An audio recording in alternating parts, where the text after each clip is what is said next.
basic points in life that everybody that's normal goes through.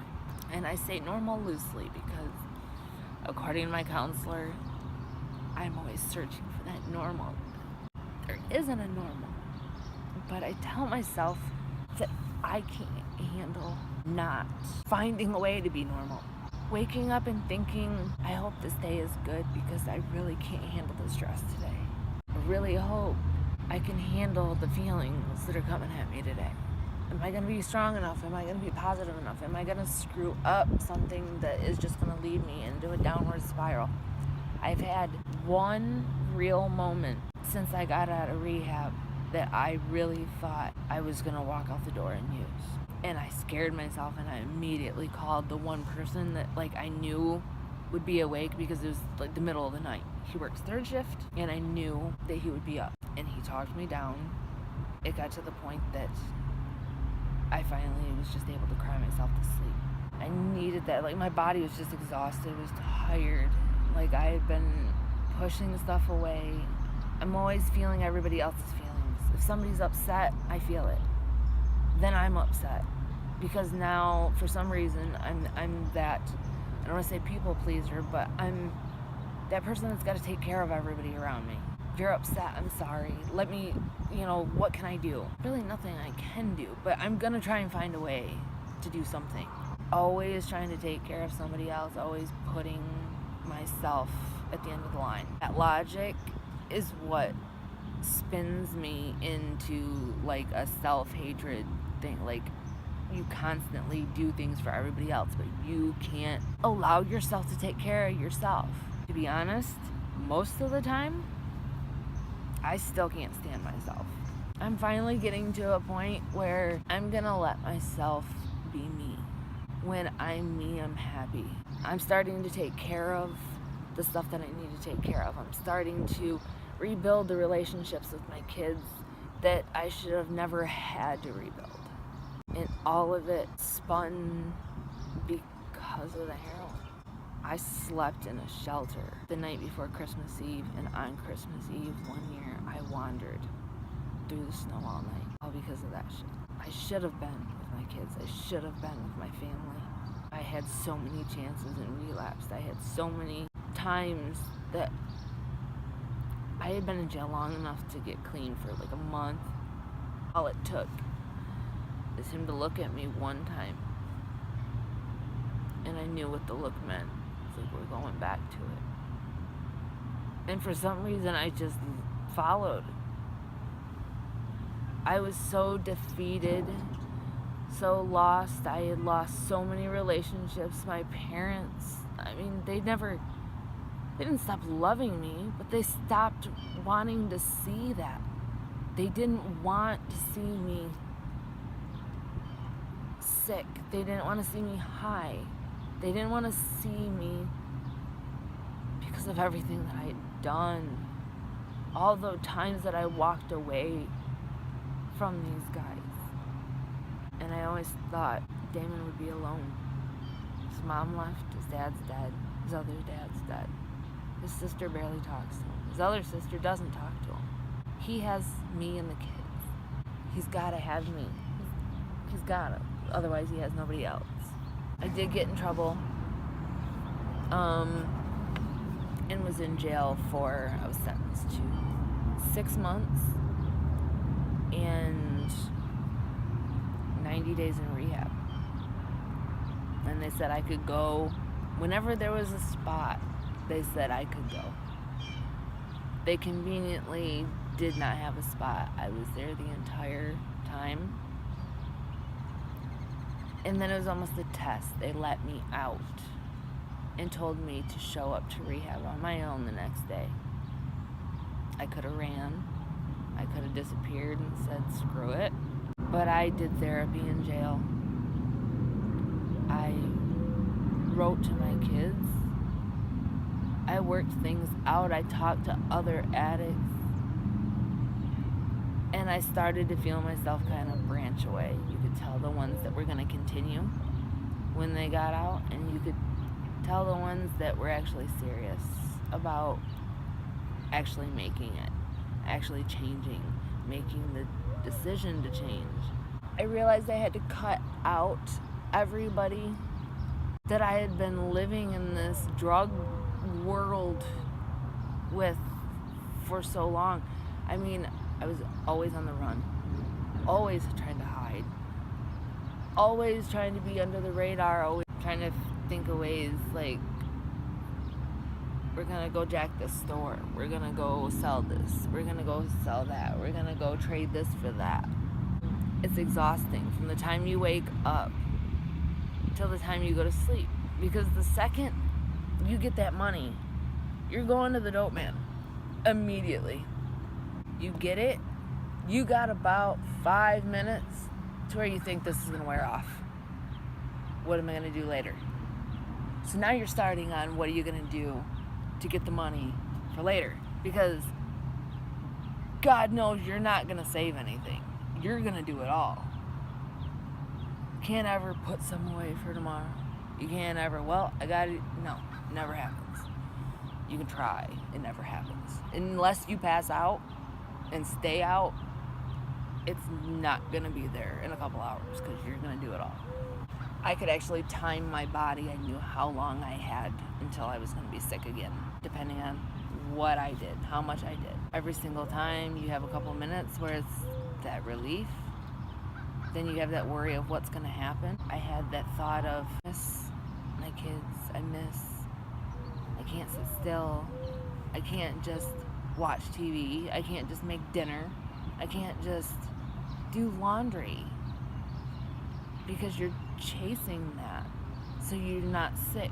And that's the thing, that fear of sickness, that fear of withdrawal will push you to limits you never thought. You're not the same person.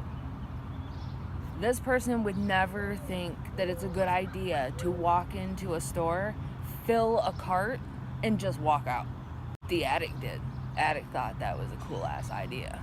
And it worked for a little while. Like I said, I was in jail 6 months, and then another 3 in rehab. November 17th of 2015 was the last time I used. Went to jail and was dope sick November 20th on my birthday on the cement floor in a jail. I missed my birthday, I missed Thanksgiving, I missed Christmas, New Year's, the family Christmas party, all of these things. My wedding anniversary, I was in jail with my husband on the opposite side of the hallway. Valentine's Day, they thought it would be cute to make jokes. So you're gonna send a little pink note under the door so they can send it over? No, it's not funny.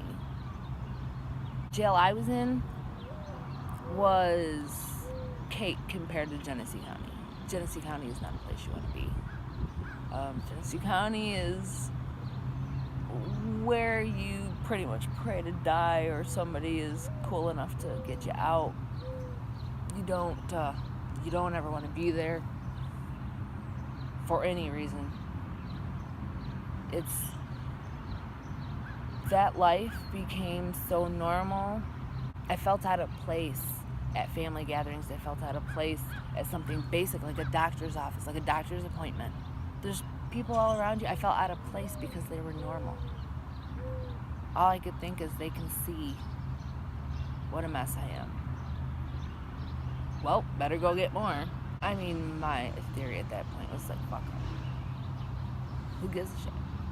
I don't care. I mean, I really don't like people anyways. I mean, who gives a shit? I'm not here to please them. I'm doing me, whatever. That only works in your head for so long. Everybody needs somebody to talk to go to. And by then once you realize and make peace with the fact that you're actually a heroin addict, you're so far in, there's no way out. You're in that hole. When I realized, I'll be honest, here's a stupid one. Somebody gave me a piece of a pot brownie. Okay, well, apparently it does different things to different people. Me, it was very mental. I'm in my head berating myself. You're a fucking heroin addict. Do you realize that? Like, is this like a bad dream I'm gonna wake up from? Like, I don't understand how this happened. I don't understand how you became this. I've actually OD'd and died 3 times.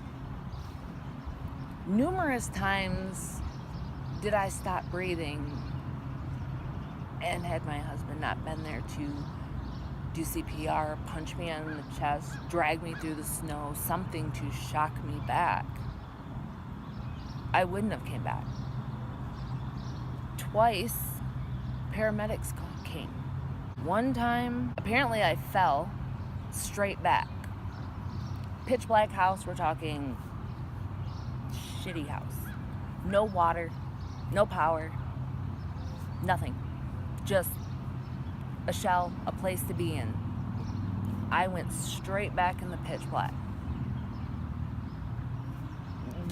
Everybody heard, nobody moved because they didn't know. They were like too worried about being high. They found me, called the paramedics, and all of a sudden they got me back. And I remember hearing them say, well, the paramedics are on their way. What do you want to do? That fear hit me, that, oh my God, I have warrants. I ran. Okay, mind you, I don't know how, because physically it didn't feel like I felt like rubber. I felt hurt. Everything hurt. I cleared the expressway. We're talking, I jumped the fence, ran across the expressway, jumped the median, ran across the other side, jumped that, and ended up in the woods somewhere. I still had the clothes because I don't want to forget. I still have the little cover that I was wearing that's all tore up because I don't want to forget. The mark in the back of the jeans where I actually got caught in the fence, still there. Another time I was actually dead. Dead. Like paddles, heart monitors, CPR, Narcan in my nose twice because they couldn't find a vein. Finally, twice in a vein, and shocked my heart. Finally came back, and I just remember this darkness. I remember hearing my own voice tell me, you can come back from this. You know how to do this. Just do it. And I'm also thinking, do what? Why do I feel like, where am I? It was just pitch black, and I was alone, and it's like my body was trying to tell me how to breathe. When I realized, it's like I could feel nothing but this pain in my chest, down my arm, and then all of a sudden it started to go through my legs, and like breathing hurt. They were shocking me. They were, giving me CPR. I was coming back. And you know how to do this. You can come back from this. You know how. Just do it. Just do it. That's all I keep hearing in my head, and I can still remember being so afraid when I came to and realized you weren't by a light. You weren't with family waiting for you. You weren't with some angel telling you that it was going to be okay. You were in the pitch fucking black. You were in the dark, alone by yourself in your mind.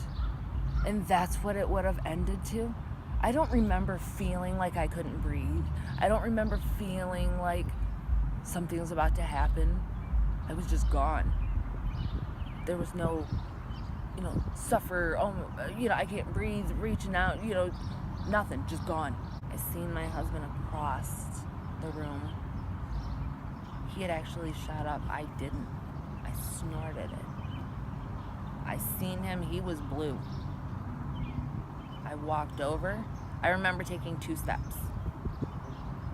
I don't remember anything after that. He said he woke up with me, blue, on his chest, like I had just fallen forward on him. Couldn't get me back. Gurgling, nothing. Just nothing. He called the ambulance.